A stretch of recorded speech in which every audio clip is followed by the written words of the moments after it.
네, 우리 1장 15절부터 보도록 하겠습니다. 20절까지 방문 여정의 변경이 하나님의 뜻에 따른 것이라고 변호를 합니다. 자, 아까 중요한 개념들을 꼭 염두에 두시면서 같이 볼게요. 내가 이 확신을 가지고 너희로 두 번 은혜를 얻게 하기 위하여 먼저 너희에게 이르렀다가 너희를 지나 마게도니아에 갔다가, 이게 지금 북부와 남부거든요. 마게도니아는 북부예요. 그리고 헬라 반도의 북부에 있거든요. 그럼 이제 내려와서 이제 제가 제 상식으로 이게 한 500km 될 거예요. 부산보다가 아마 먼 거리일 거예요. 어쨌든 마게도니아 갔다가 다시 마게도니아에서 다시 어디로? 고린도에 와서, 고린도가 이제 바닷가잖아요. 거기서 이제 배를 타고 예루살렘으로 가는 이런 일정을 잡았는데, 하나님이 그 일정을, 이게 다 공개된 일정이잖아요. 이걸 하나님 못하게 하셨어요. 못하게 하고 연보 문제가 부각이 되면서 사도와 고린도 교회에 이제, 물론 거기 대적자들이 있었죠. 그래서 바울과 교회를 불화시켜 놓고, 저기 보시면 답이 나왔죠. 누구의 뜻 얘기로 모아가려고 하는 거죠? 하나님의 뜻으로. 자, 17절 볼게요. 16절 끝에 보시면 너희에게 가서 너희가 보내줌으로 유대로 가기를 경영하였으되, 계획했다는 겁니다. 그렇게 계획할 때에, 경영할 때 어찌 경홀히 하였으리요. 또 경홀히 하기를 육체를 또 쫓아 경영하여 예예하고 아니라 하는 일이 내게 있었겠느냐. 처음에는 그렇게 하겠습니다라고 해서 계산해 보니까 뭐 거기 가는 것보다 빨리 가서 유대인들 만나는 게 좋고, 이걸 사람의 생각으로 그렇게 했겠습니까? 그렇게 하지 않았습니다. 이 얘기를 이제 자기의 인격을 걸고 얘기를 하도록 하죠. 자신의 모든 이제 정황을. 18절 답이 여기 나와 버렸어요. 누구는 미쁘십니다. 그러면 목적은 누구만 믿게 하신다는 게 나오죠. 하나님만 믿게 하신다는 겁니다. 우리가 너희에게 한 말은 예하고 아니라 함이 없습니다. 상황으로 보면 제가 간다고 얘기를 하고 못했지만 누구만 믿게 하시려는, 하나님만 믿게 하시려는 일이었습니다. 여러분, 이 말만 쓴다고 서로들 하나님 뜻으로 믿어질까요? 절대로 안 된다는 그런 걸 아시죠? 그 말씀이 뭐 하시는 거냐 하면, 살았고 운동력 있는 말씀이 세우게도 하고 그리고 허물기도 하세요. 그게 성경 권위예요. 그게 말씀의 권위입니다.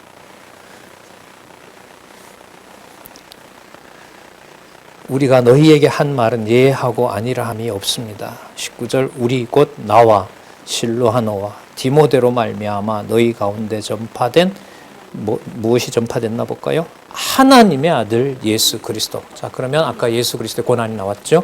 그 고난과 위로, 자, 자비의 아버지, 그 개념은 염두에 두고 볼게요. 계속 하나님의 아들 예수 그리스도는 예하고 아니라 함이 되지 아니하였으니 저에게는 뭐만 있다? 예만 있다.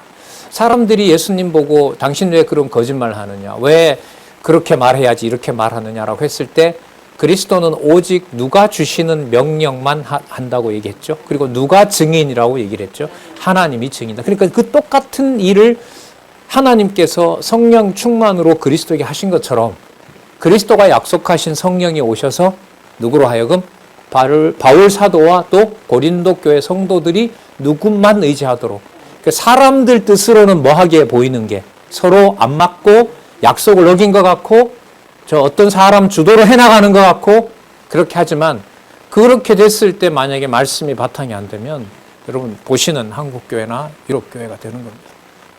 참 아슬아슬하죠. 진짜 말씀이 아마 요즘 다들 그렇게 느끼시라고 합니다. 먹고 사는 문제 이상으로 이 문제는 진짜 영혼이 죽고 사는 문제다. 마음만 먹으면 주어가 하나님이 되고 마음만 내가 달리 먹으면 사람 주어가 됩니까? 진짜 말이 안 되죠. 20절 하나님의 약속은 얼마든지 그리스도 안에서 예가 되니, 그리스도 안에서 예가 되는 겁니다. 그러니까 왜냐하면 예라고 하는 모든 것을 하나님께서 하신 그대로 받아주신 육의 몸을 입고 오신 분은 누구밖에 없어요? 그리스도밖에 없으시거든요.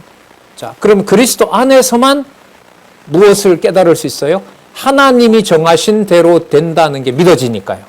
바울은 약속대로 오지 않았지만 누가 정하신 뜻대로 되는 것이 믿어진다? 그걸 아무것도 그런 것을 할 수가 없는데 그런 것을 육의 몸을 입고 와서 오직 한 분이 누구예요? 그리스도인 거죠. 온갖 그 험담과 그러한 그 수욕을 당하면서도 그게 누구의 뜻대로 된다는 것을 완벽하게 이루신 분이에요. 하나님의 뜻대로, 아버지의 뜻대로. 그게 아버지의 자비이고, 자, 뒤에 나옵니다만 그게 아버지께 영광이 된다고 하잖아요. 그죠? 가룟 유다가 배신하고 나가는 걸 보고 아버지께서 지금 영광을 받으셨사오니 그 개념을 가는 겁니다.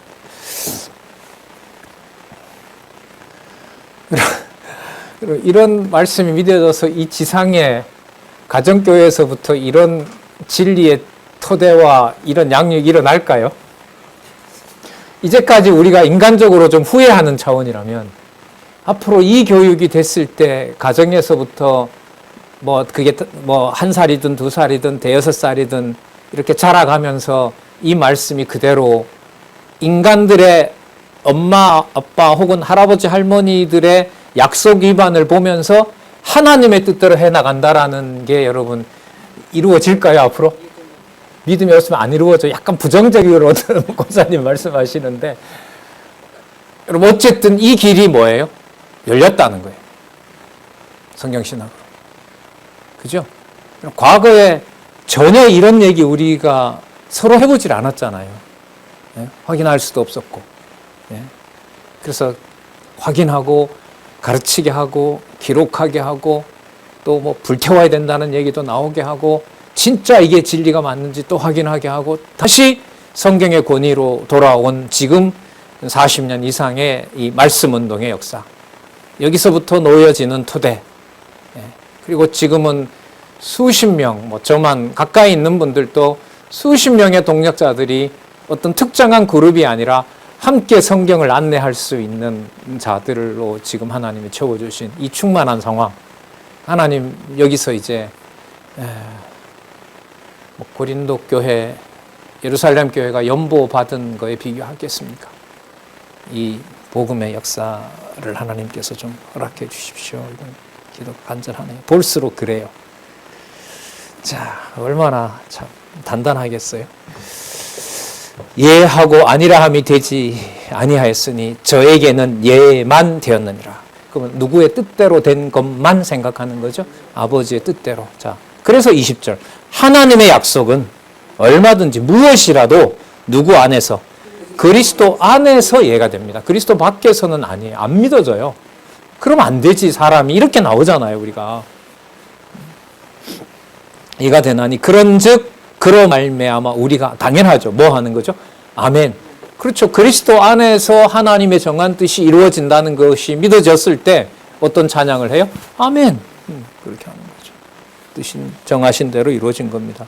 여호와 개념하고 맞닿아 있잖아요. 그리고 누구에게 영광을 돌리게 된다?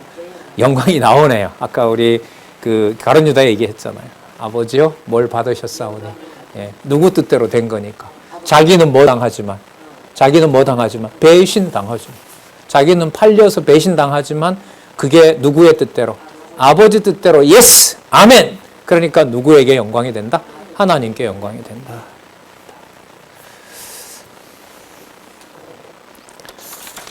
자,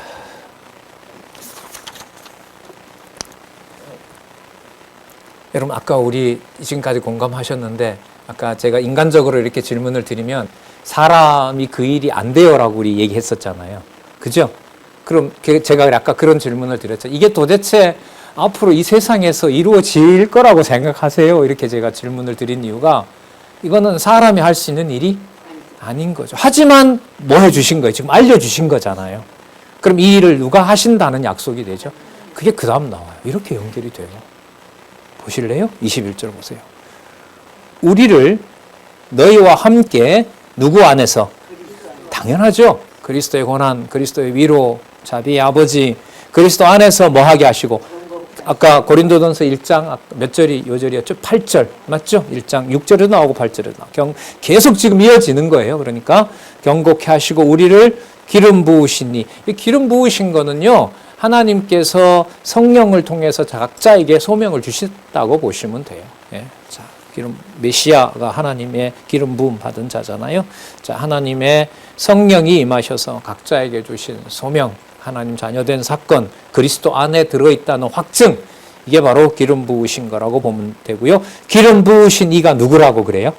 하나님이신 거죠. 그러면 짧게 하면 어떻게 되냐면 하나님께서 그리스도 안에서 우리에게 기름 부어서 우리를 경고케 하신 거예요. 그러니까 사도 바울이 자기 마음대로 되지 않았다고 애써서 그 보냈던 편지처럼 눈물로 쓰고 강하게 꾸짖고 했던 그 편지 모양으로 되는 게 아닌 거예요. 이 내용의 어떤 역사성을 본다면.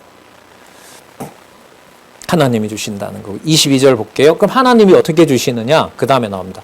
저가 또한 우리에게 인치시고 보증으로 누구를? 성령을 우리 마음에 부어주셨느니라. 여러분 이게 주천서의 근거. 주천서의 근거, 부어주신 성령. 그 성령께서 기록하신 말씀. 자, 바울을 통해서 기록하도록 하고 보낸 말씀. 내가 내 영혼을 두고 하나님을 불러 증거하게 하시노니. 그러니까 자기 말에 대한 신빙성은 누가 보증해 주셔야 된다? 하나님이 보증해 주셔야죠. 아까 무엇을 부어주셨다고 했죠? 성령을 부어주셨으니까 하나님께서 보증해 주시는 거죠. 다시 고린도에 가지 아니한 것은. 여기서는 바울이 실제로 현실적으로 가지 않은 것을 얘기를 하지만 그 일을 누구의 뜻으로 지금 설명을 해요? 하나님의 정하신 뜻으로. 여러분, 그래서 이게 말 문제가 아닌가 아시겠죠? 예, 뭘 잘못해놓고 하는 뜻대로 된 거예요. 이런 문제가 아니에요. 그 즉시 그것은 뭐예요? 심판받아요. 심판받아요. 그렇게 호락호락 관절과 골순을 찔러 쪼개는 성령이 호락호락한 분이겠어요? 인간적으로 말하면 차라리 저런 변명은 하지 않은 게 낫지. 자, 다시 고린도에 가지 아니한 것은 너희를 뭐하리 함이라? 아끼리 함이라. 아까 누가 부어주신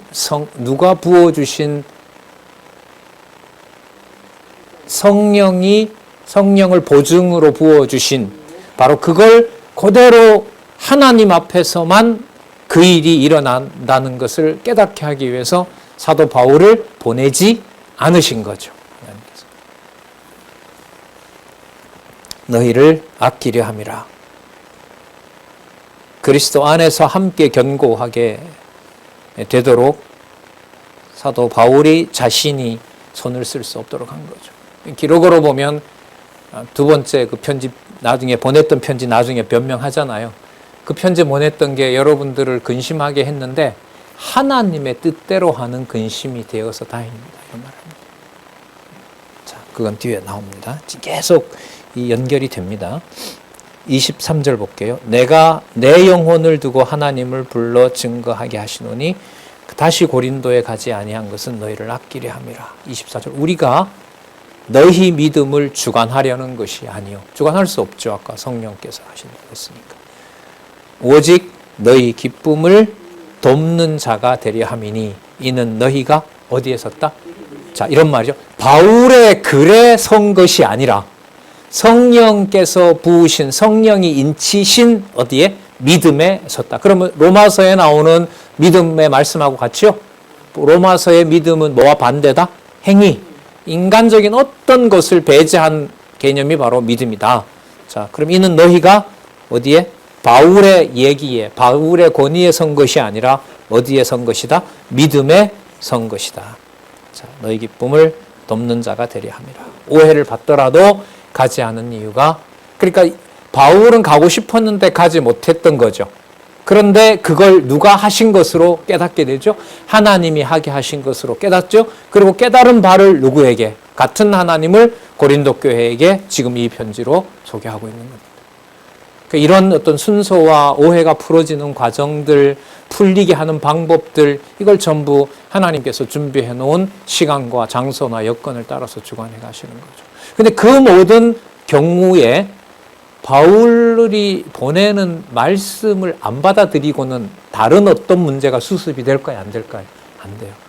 그래서 여러분 교회의 표지는 말씀과 성례보다가 교회의 절대 표지는 뭐냐면 말씀밖에 없어요. 그 말씀으로 서로들 진리 안에서 교제하고 애찬을 나누게 되고 각자 받은 은사대로 하게 되는 거죠.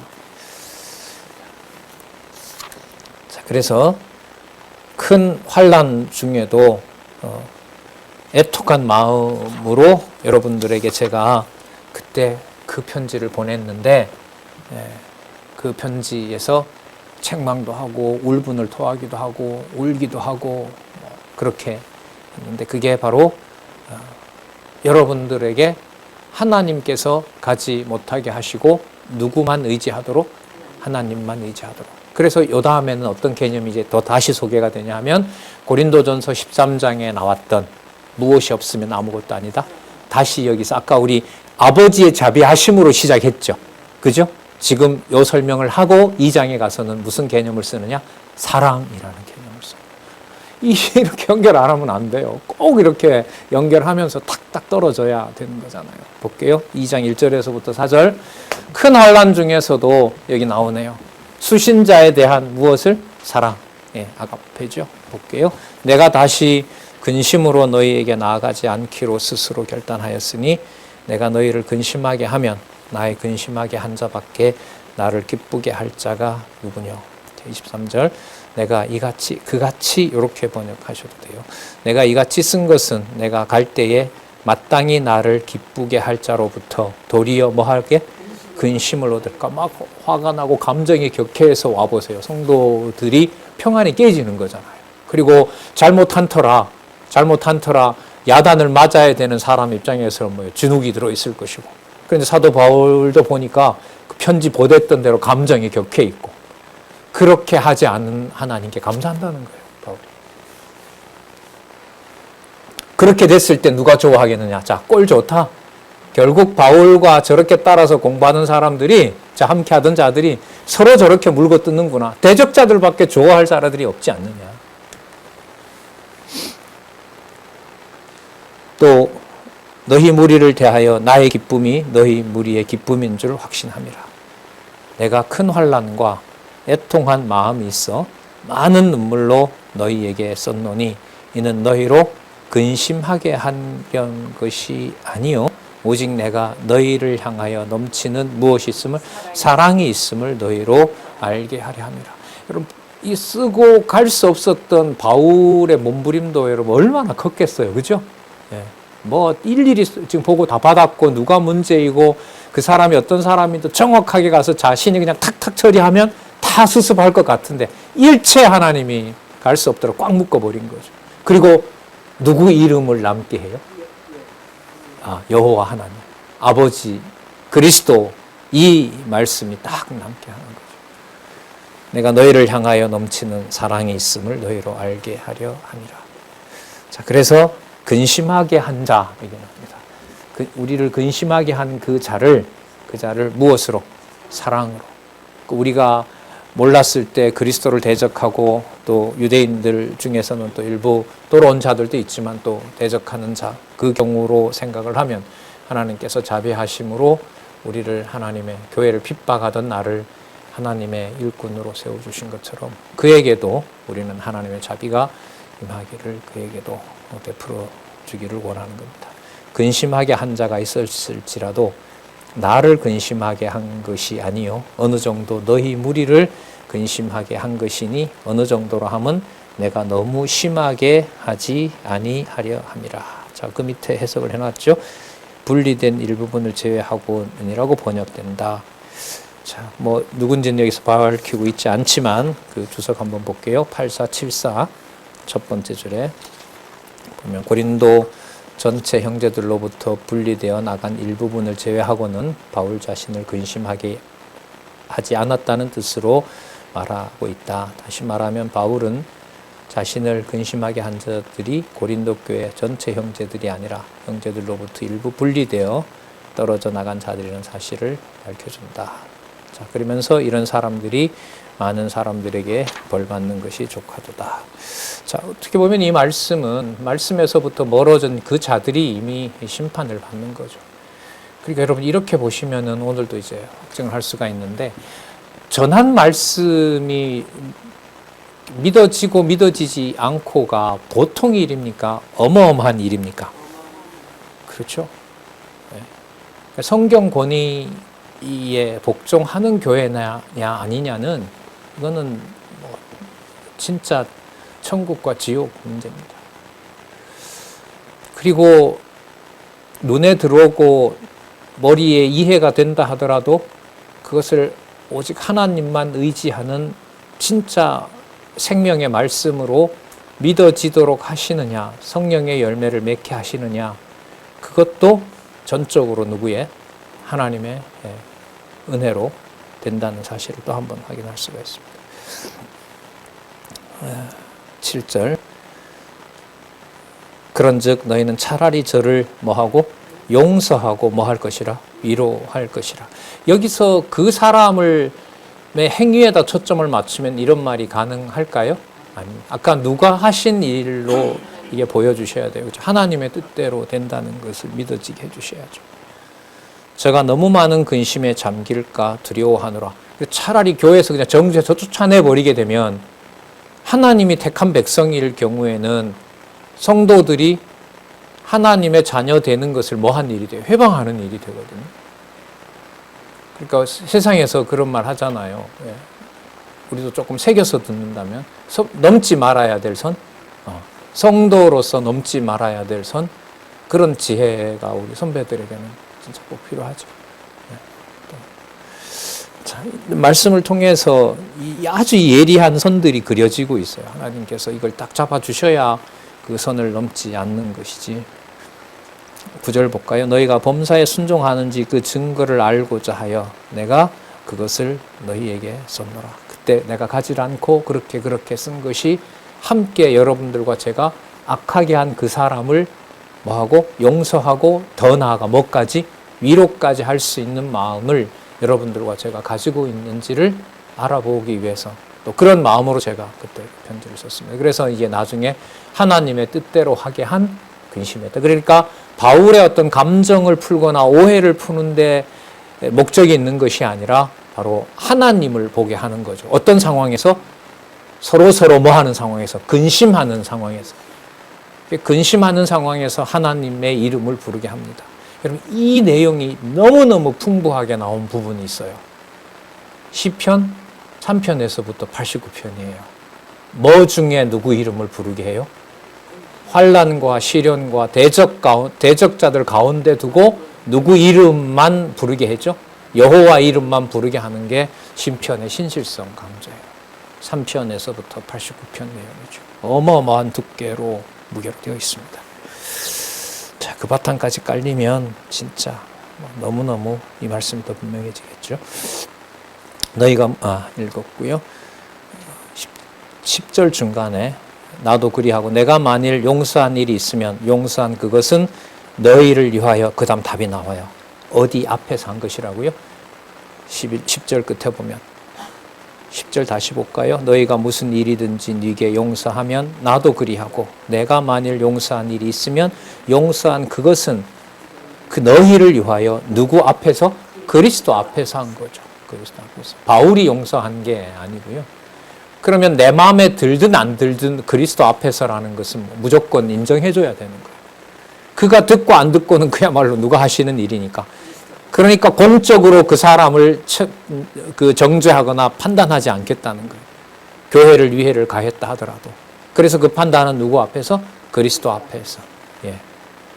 그러면 여러분, 교회의 어떤 부정에 대해서 이런 지혜를 하나님이 선배들에게 주시면 세상에 막 나가는 일로 고린도전서에 나오던 대로 서로 맞고서하고 정죄하고 좋은 변호사 써서 꼭 저 사람을 죽이고 내가 살고 그런 여러분 어떻게 보면 큰 실수를 하지 않도록 하나님이 이끌어 가시겠죠.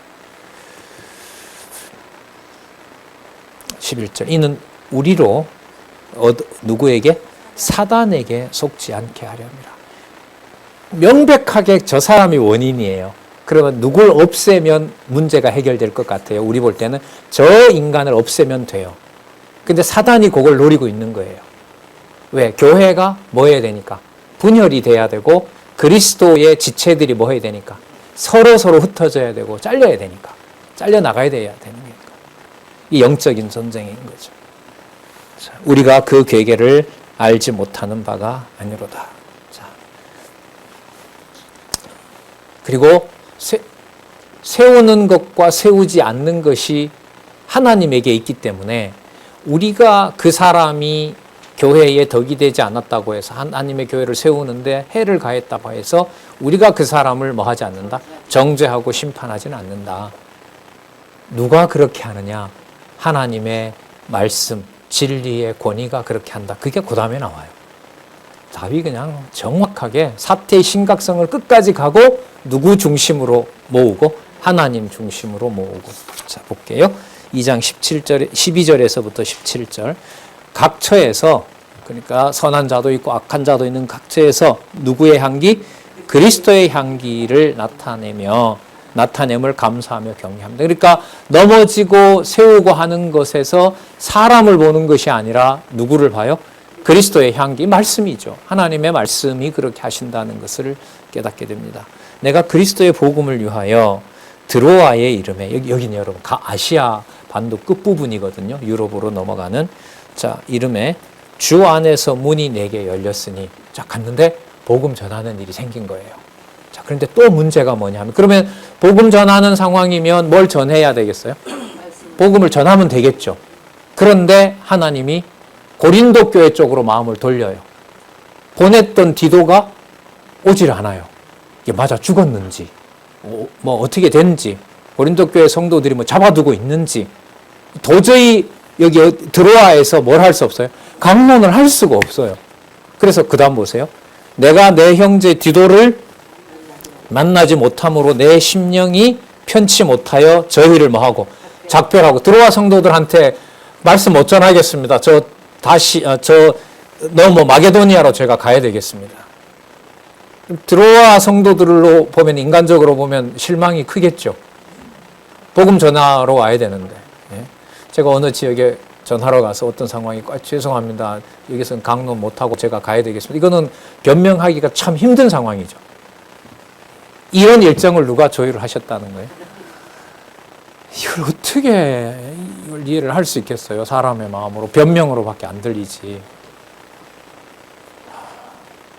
내 심령이 편치 못하여 저희를 작별하고 마게도니아로 갔습니다. 여러분, 나중에 7장에 가면 이 디도를 다시 만난 얘기를 하면서 이제 연보로 넘어가는 그런 과정으로 설명을 하고 있습니다. 거기서 만나요. 얼마나 기뻤겠어요. 자, 14. 항상 우리를 그리스도 안에서 이기게 하시고 우리로 말미암아 각처에서 그리스도를 아는 냄새를 나타내시는 하나님께 감사하노라. 드로아에서 강론을 못 들으면 하나님께서 그렇게 하시는구나라고 하는 자도 있겠지만, 뭐야? 사도면 다야? 와서 강론해야지. 가면 어떻게 해? 이렇게 해서 뭐 하는 자도, 넘어지는 자도 있죠. 그 얘기예요. 그 다음에 그걸 각처에서 그리스도를 아는 냄새를 나타내시는 누구에게? 하나님께 감사한다. 하나님이 하시는 일에 순복하는 겁니다. 우리는 구원 얻은 자들에게나 망하는 자들에게나 누구 앞에서? 하나님 앞에서 그리스도의 향기입니다. 이 사람에게는 사망으로 쫓아 어디에 이르는 냄새고, 사망에 이르는 냄새고, 그리고 저 사람에게는 생명으로 쫓아 생명에 이르는 냄새입니다. 누가 이것을 감당하리요? 감당할 수 있다 없다? 없다. 넘어질지 이렇게 세울지. 여러분, 이게 하나님이 하신다고 안 하면은 드로아에서 넘어진 사람들이 얼마나 화가 나겠어요. 그죠? 야, 어떻게 저기에다 하나님 뜻을 갖다가 하고 자기가 여기 와서 해야 되는데 안 하고 가면서 어떻게 하나님 뜻대로라고 저렇게 얘기할까? 여러분, 이게 말로 때울 수 있는 문제일까요? 자기가 넘어지죠. 그죠? 사망에 이르는, 누가 이것을 감당하리요? 사망과 생명을 주시는 하나님의 이 주권적인 역사를 누가 감당하겠습니까? 17절. 우리는 수다한 사람과 같이 하나님의 말씀을 혼잡하게 하지 아니하고, 말씀을 혼잡하게 하지 않는다. 하나님의 말씀을 곧 뭐하고? 순전함으로 하나님께 받은 것 같이 하나님께 받았으니까 누구 앞에서와 하나님 앞에서와 누구 안에서 그리스도 안에서 말하노라. 여러분 추천서의 유일한 절대적 근거 누구 앞에서 누구 안에서 하나님 앞에서 누구 안에서 그리스도 안에서. 로마서 여러분 8장에 보면 성령께서 말할 수 없는 탄식으로 성도들이 부활 바를 모르지만 간구하신다고 했고요. 8장 마지막 절에 가면 부활 승천하신 그리스도께서도 우편에서 우리를 위하여 뭐하고 계신다? 간구하신다. 그러니까 내주하시는 성령과 승천하신 그리스도가 성도들의 간구 속에 뭐하가 돼요? 일치가 되어 있는 거예요. 역사가 일어나는 거죠. 이 상황을 이제 모르면 바울이 하는 말이 이제 변명이 되는 겁니다. 여러분 다 확인하시겠죠? 이게 뭘로 되는 문제가 아니다. 하나님 뜻대로 된 거야 라고 던지는 문제가 절대로 아니라는 거. 사도 바울이 여러분 변명했으면 이 많은 글을 가르치고 쓴 사도 바울이 누구 앞에서 이미 심판받은 걸까요? 하나님 앞에서 심판받은 거죠. 그리고 바울이 그런 고백을 실제로 하도록 하죠. 다 가르치고 누가 버림받을까 두렵다. 내가 버림받을까 두렵다. 예수님 씨 뿌리는 비유에서도 그게 있고. 그럼 뭘 도대체 어떻게 하라는 말이냐? 진짜 꼼짝 못하는 거예요. 없어도 이렇게 여지가 없나? 이런 말들을 하거든요. 제가 했으니까요. 여지가 없어도 이렇게 없나? 방법이 하나 있더라고요. 하나님 다 하게 한다 하고 공부를 안 하면 돼.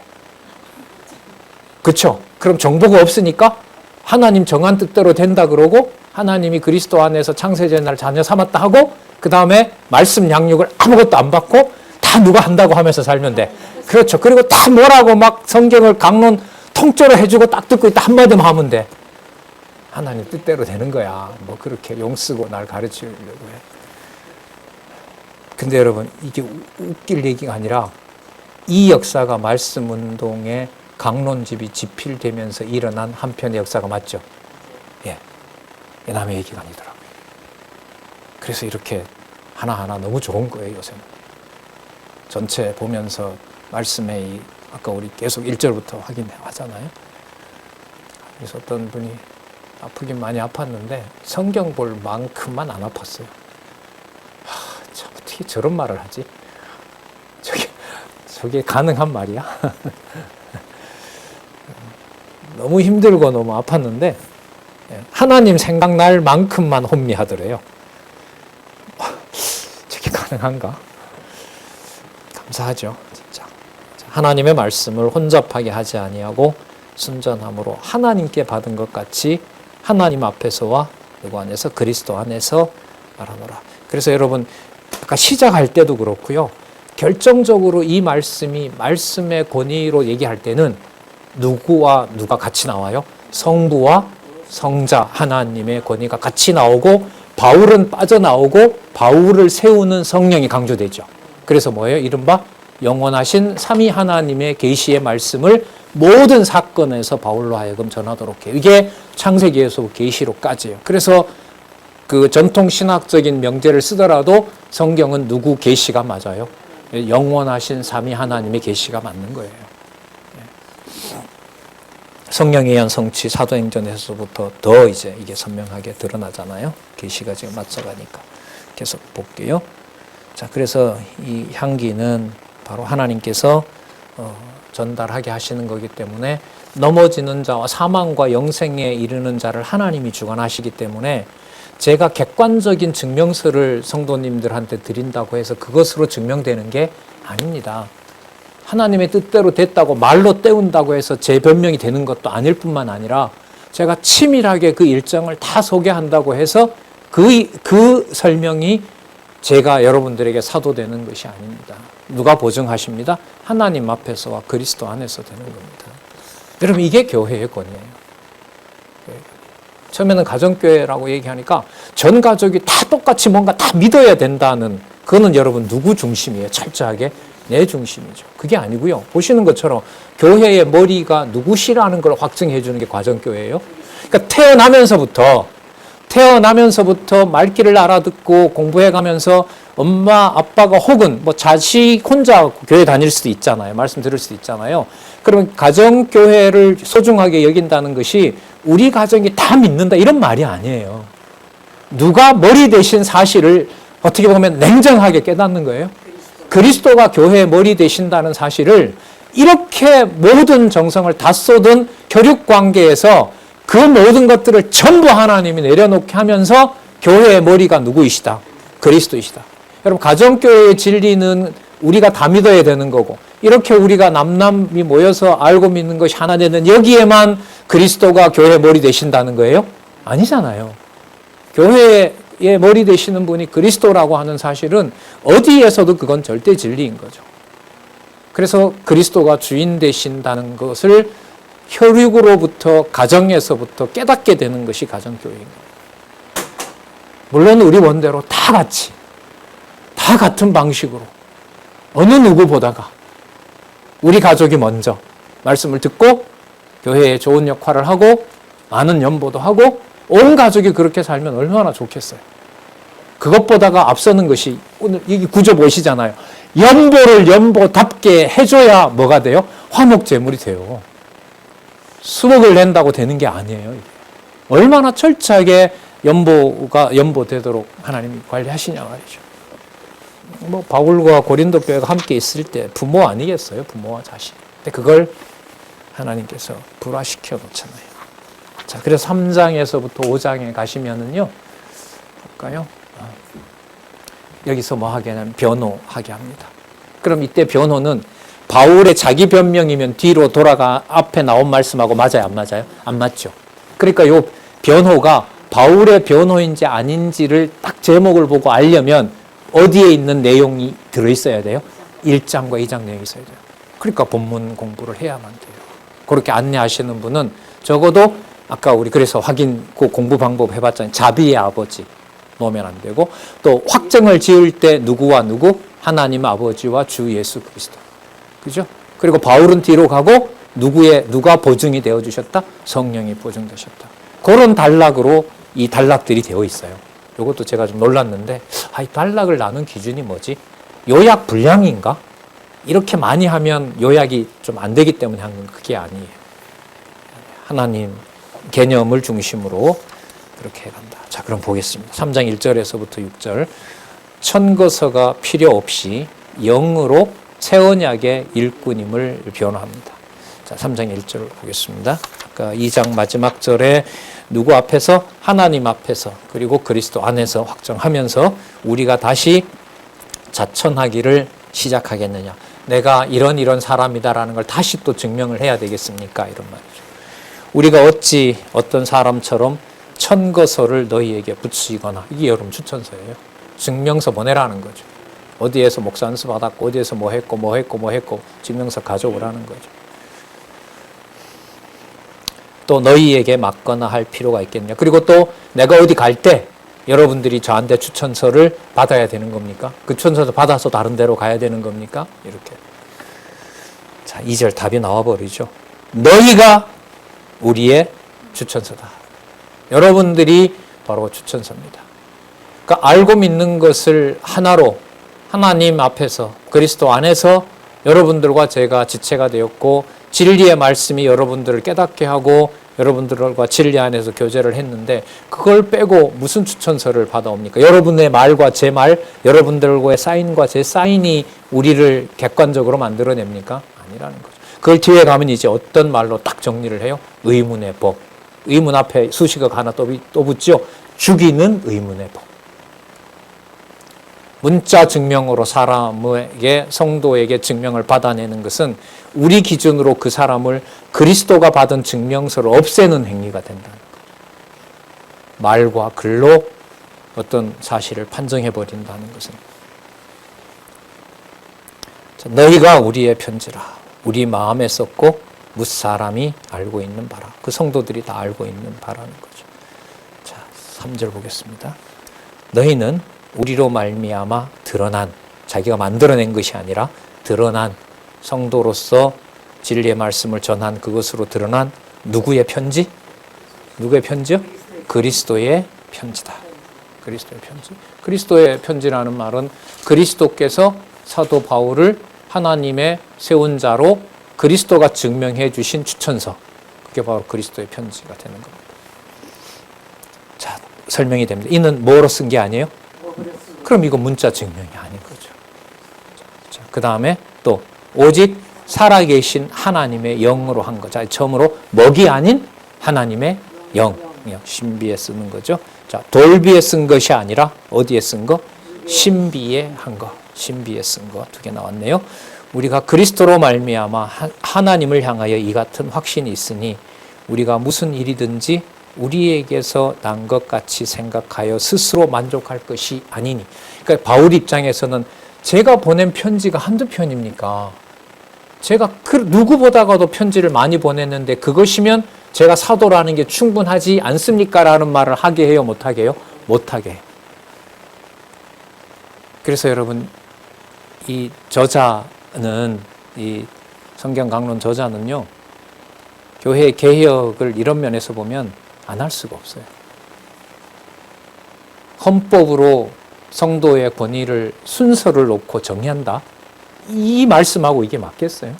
이걸 실제로 시행하고 뭐 총회장, 노회 수십 명의 어쨌든 후배들과 개혁하고자 했던 어쨌든 뭐 지금 우리 건강하게 살아 계시지만 되게 괴로웠을 것 같아요. 제같이 고약한 사람이 이 구절 들고 지금까지 하셨던 노회가 뭡니까?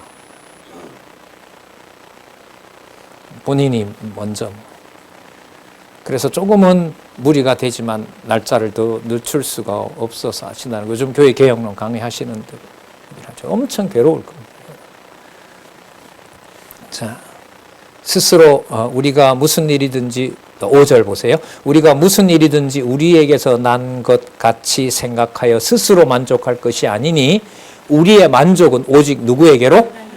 저 성도가 마음에 안 드는 것은 현실적인 인간적인 문제인 거죠. 하지만 그 사람이 인정 안 해준다고 해서 내가 사도가 아닌 건 아니죠. 왜? 누구의 편지로 기록이 되는 거니까. 그리스도의 편지가 기록이 된 것이기 때문에 골치를 아프게 하고 교회에 문제를 일으키는 그 사람을 단죄한다고 해서 다른 사람들이 나를 사도로 추천서를 만들어주는 건 아니라는 겁니다. 우리의 만족은 오직 하나님께로서 났느니라. 6절 저가 또 우리로 하여금 새 언약의 일꾼이 되기에 만족해 하셨으니. 자, 새 언약의 일꾼 볼게요. 그럼 옛 언약이겠죠? 그 다음에 나오죠. 의문으로 하지 않고. 의문은 여러분 어떤 말의 연속이냐면 5절에 우리에게 난 것 같이 생각하여 스스로 만족한다. 그게 그러니까 뭐겠어요? 제가 보낸 편지 보세요. 이 말이거든요. 근데 그거는 뭐가 아니에요? 자, 무엇으로 한 거예요? 6절에 보면 새 언약의 일꾼 되기에 만족해 하셨으니 무엇으로 하는 거예요? 그것은 의문으로 하는 거예요. 의문은 여러분 문자예요. 의문, 문자. 글로 기록된 내용. 이게 의문입니다. 뭐 의심하고 이런 말이 아니에요. 예, 뜻이 담겨 있는 문자. 의미, 의문. 자, 그렇게 보시면 됩니다. 그러니까 여러분, 누가 만들어주는 추천서가 의문으로 만드는 거죠? 인간이 만들어주는 추천서가 바로 의문의 법입니다. 의문으로 하지 아니하고 오직 무엇으로?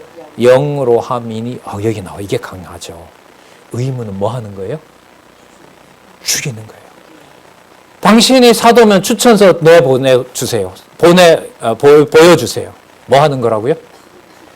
마음의 영에 기록하신 그리스도의 편지를 없애고 누가 납득할 만한 증명을 받아내겠다. 내가 눈으로 납득할 만한 증명서를 받아내겠다는 심보는 뭘 죽이는 거라고요?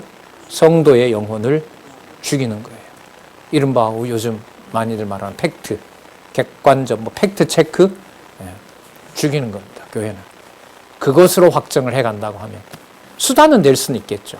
하지만 여러분, 오늘 우리 계속 확인하지만 사실 증명을 사도 바울이 아무리 많이 한다고 해서 고린도 교회 성도들의 마음에 새겨진 편지가 살아나요? 안 살아나요? 누가 보증하시고 누가 양육시켜 주셔야 돼요? 성령께서 보증하시고 하나님께서 기억나게 해주셔야 돼요. 사망이 되는지 생명이 되는지 바울의 정교한 붓끝이 만들어내는가요? 아니죠. 하지만 그 바울이 기록하게 한 말씀, 하나님의 말씀을 받아들이지 않으면 출발조차도 안 돼요. 출발조차도 안 돼요. 그러니까 여러분 이게 단계가 있는 거죠.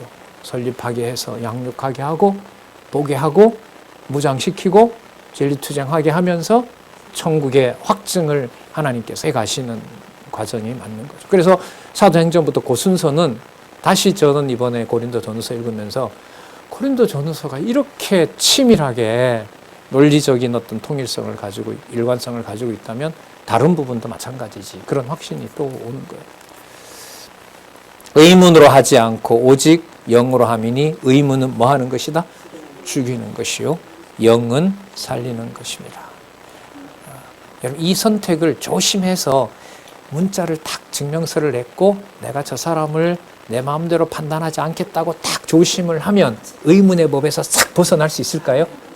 그리고 제가 이걸 증명서를 드리는데요. 제가 성도님을 증명하려고 조사하고 이런 게 아니라 제가 어쨌든 성경에도 확인하라고 했으니까 이렇게 해서 제가 증명서를 보내드리는 거니까 오해 없이 이 증명서에 사인해서 줘주세요. 어떤 부담도 가지지 마시고 이렇게 말을 설명을 잘하면은 의문의 법에서 빠져나올 수 있겠죠. 안 돼요? 그러니까 앞으로 문자 보내기만 해봐요. 그러면 언제까지 증명서 내야라고 얘기하시기만 해봐. 진짜 본질이 무엇인지 아시겠죠? 공지와 알려드리는 것과 교회 동역자 협회에서 하나님이 하게 하신 일을 날짜와 시간별로 경비별로 말씀을 안내를 드리는 것과 바울처럼 고린도 교회에 그다음에 마게도니아 교회, 갈라디아 교회의 거액의 연보가 누구랑 같이 어디에 간다는 것을 보고하는 것과 꼭 갈라디아 교회처럼 고린도 교회도 그렇게 1년 전에 약속한 대로 증거를 세워서 하는 것과는 차원이 달라요. 여러분 이 문제가 가정교회의 문제에서부터 그리스도가 머리 되셔서 주관하실까요? 거기는 빼고 어느 정도 선 사회에 모여서 이런 양육교회에서 시작되는 걸까요? 아니죠. 우리가 그 부분의 가치를 많이 몰랐던 거예요. 여러분 웃으시잖아요. 지금 의문으로 제가 하지 않을게요. 제가 안내만 잘하고 교회에 있는 정관대로 우리가 정한 법대로 거기에 우리가 사인하고 손도 들었고 그대로 하시면 됩니다. 광명의 천사로 접근한다 그러죠. 뒤에 가면 대적자들이 그렇게 겁납니다. 의문은 죽이는 것이요 영은 살리는 것입니다. 자, 그러면 각자 받은 직분은 누가 주시는 직분으로 봐야 될까요? 비록 나와 불편하고 교회에 해를 가한다 하더라도 누가 주신? 하나님이 주신. 자, 볼게요. 자, 더 강합니다. 여러분, 여기에 그 고린도후서 3장은요, 진짜 몇 번의 정독이 필요합니다. 너무 강하고, 이 문자 기록의 이 본질을 아주 막 너무 폭로를 하기 때문에 보겠습니다. 모세의 직분보다 사도 직분은 더욱 영광이 넘침을 변화합니다. 돌에 써서 새긴 죽게 하는 의문의 직분. 여러분, 레위 지파가 받았고 각 12지파 족장이 받았던 직분은 돌판에 근거해서 말씀하신 것을 각 지파들에게 하나님 모세를 통해서 알려주신 거죠. 그런데 그게 무슨 법이라고 그래요? 죽게 하는 문자라는 거예요. 죽게 하는 문자라는 거예요. 근데 그 직분을 그 12지파가 영광스럽게 여기고 광야 40년 행군할 때 또 진을 펼칠 때 그 순서대로 세 지파 핵심은 유다 지파 이렇게 해서 진영을 갖추잖아요. 자, 그것도 영광스럽게 여겼는데 자기 마음에 안 든다고 어제 단집하고 한판 붙었어요. 예를 들면 저쪽 장사하고. 근데 장막 칠 때 단집하고 같이 협업을 해야 되겠어요? 더러워서 하지 말아야 되겠어요? 안 하면 뭐 돼요? 죽어요. 광야에서는. 그 의문의 직분도 그러한데 바울 기준의 성도들이 마음에 맞지 않는다고 교회가 아니고 정죄해서 버리게 된다?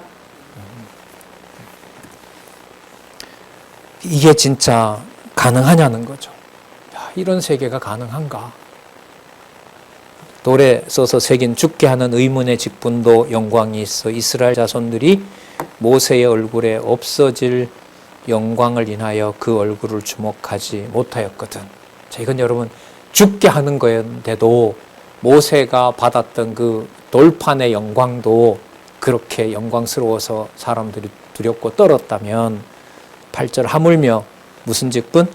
자, 그러니까 아까 7절에 있는 무슨 말의 반대말이죠? 의문의 직분의 반대가 무슨 직분? 영의 직분.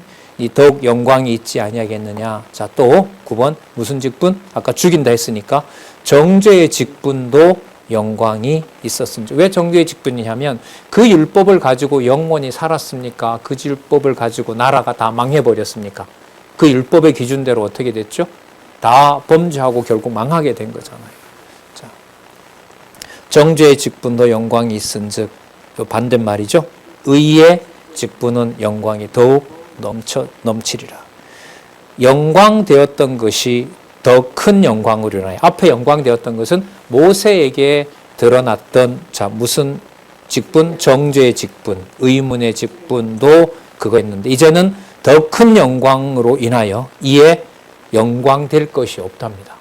성령께서 임하셔서 교회를 세우신 영광이 하나님께서 이 지상에 보여주고자 했던 마지막 영광입니다.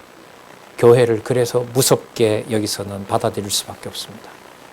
교회, 그리스도의 교회, 바로 성령께서 세우시는 교회는 다른 어떤 영광을 더 찾을 수가 없어요.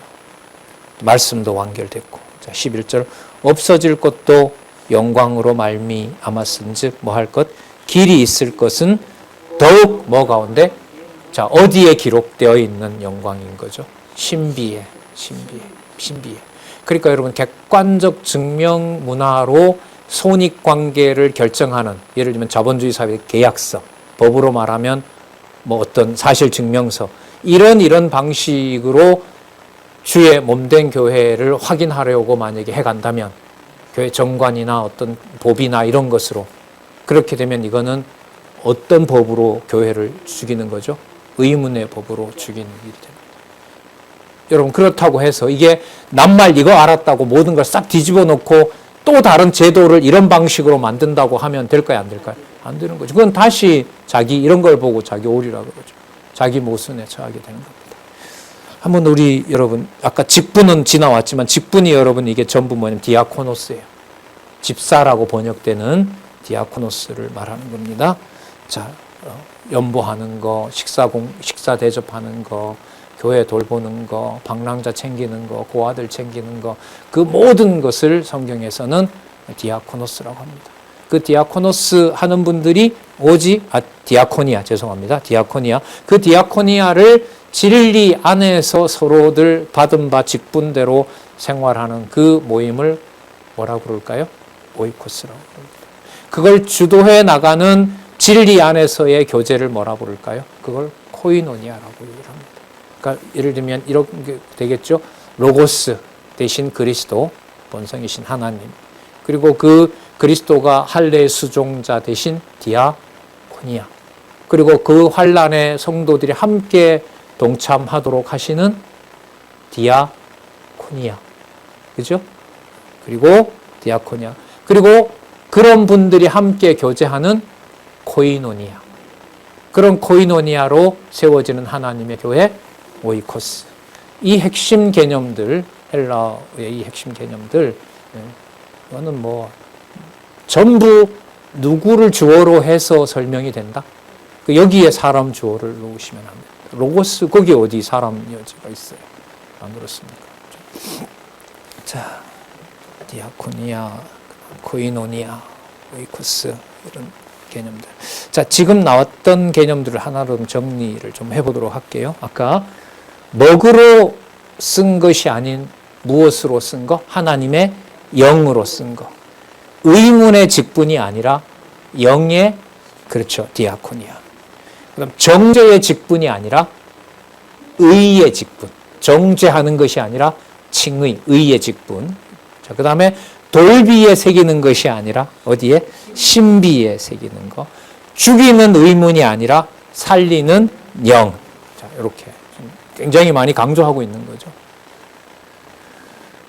그러니까 증명서 주세요. 라는 말에 대해서 확증을 해주세요. 그 증명서는 하나님께서 신비에 새겨서 살리는 법으로 문자에서 초월하게 돼요. 성경이 일단 문자로 되어 있기 때문에 기록된 문자 그 자체가 여러분 어떤 제도나 법이 될 수는 없는 거죠. 자, 그걸 살려주느냐? 아까 나왔었죠. 사망의 냄새냐? 사망에 이르게 되는 그야말로 독가스가 되는 거냐? 진리의 안내를 받는 향기, 생명으로 안내하는 향기가 되느냐? 아까 누가 결정하신다고 했죠? 하나님이 하신다고 했죠. 자, 그런데 뭐만 가지고? 의문의 법만 가지고 증명을 해서 우리가 납득하는 객관적 기준을 얻는다? 그거는 하나님의 교회를 세우는 기준이 아니에요. 그럼 여러분 이걸 이렇게 생각을 하시고 만약 우리가 함께 하는 어떤 손자나 자녀들이나 함께 하고 있는 사람들과의 관계에서 사실 얘기를 할 때, 교회 문제와 관련된 사실 문제를 할 때 영향을 줄까요, 안 줄까요? 주죠. 줍니다. 이제 그런 것을 이제 뭐 사회 담당이나 진행 담당이나 이렇게 재정 담당하시는 좀 앞서서 이렇게 질문하시는 분들이 어떤 일이나 함께 모이고 할 때 말씀을 이렇게 묵상을 한번 해보는 것하고요. 그냥 일 처리를 해 가는 거하고는 다른 거라고 봐요. 그래서 우리 문화에서 경건의 문화 굉장히 소중하게 여기죠. 왜냐하면 창세기부터 계시록 어디를 펴도 누가 주관해 가신다는 내용이 다 나오니까. 그래서 잠시라도 말씀 보고 그렇게 안내를 하는 거고, 요즘은 우리 뭐 장로님들 혹은 권사님들이 말씀 안내를 강론, 서론으로 안내를 하는데 참 별천지 같아요. 과거에 그거 속된 말로 목사들만 했잖아요. 근데 강론자의 강론을, 서론을 딱 서론 시간 10분 혹은 20분. 와, 이런 일이.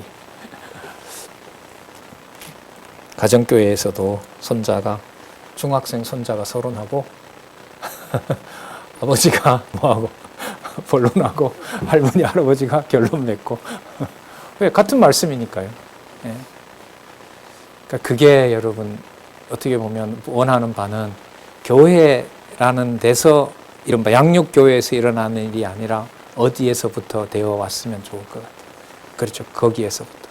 같은 상황을 보고 의문의 법으로 취급하지 않으면서 하나님 앞에서 진리만 따라가는, 하나님 이게 될까요? 되게 해주십시오. 이렇게 이제 같이 계속 이제 생각이 나는 거죠.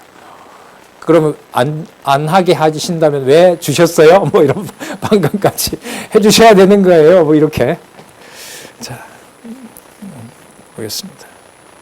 3장 12절부터 18절. 없어질 수건을 벗은 얼굴로 주의 영광을 볼 것을 변호하는데요. 이것도 여러분 조금 전에 우리 살펴봤던 개념 있죠. 먹으로 쓴 것이 아니라 영으로 썼고, 의문의 직분이 아니라 영의 직분이고, 정죄의 직분이 아니라 의의 직분이고, 돌비가 아닌 신비이고, 죽이는 것이 아니라 살리는 것이다. 이 개념을 가지고요, 구약을 해석합니다.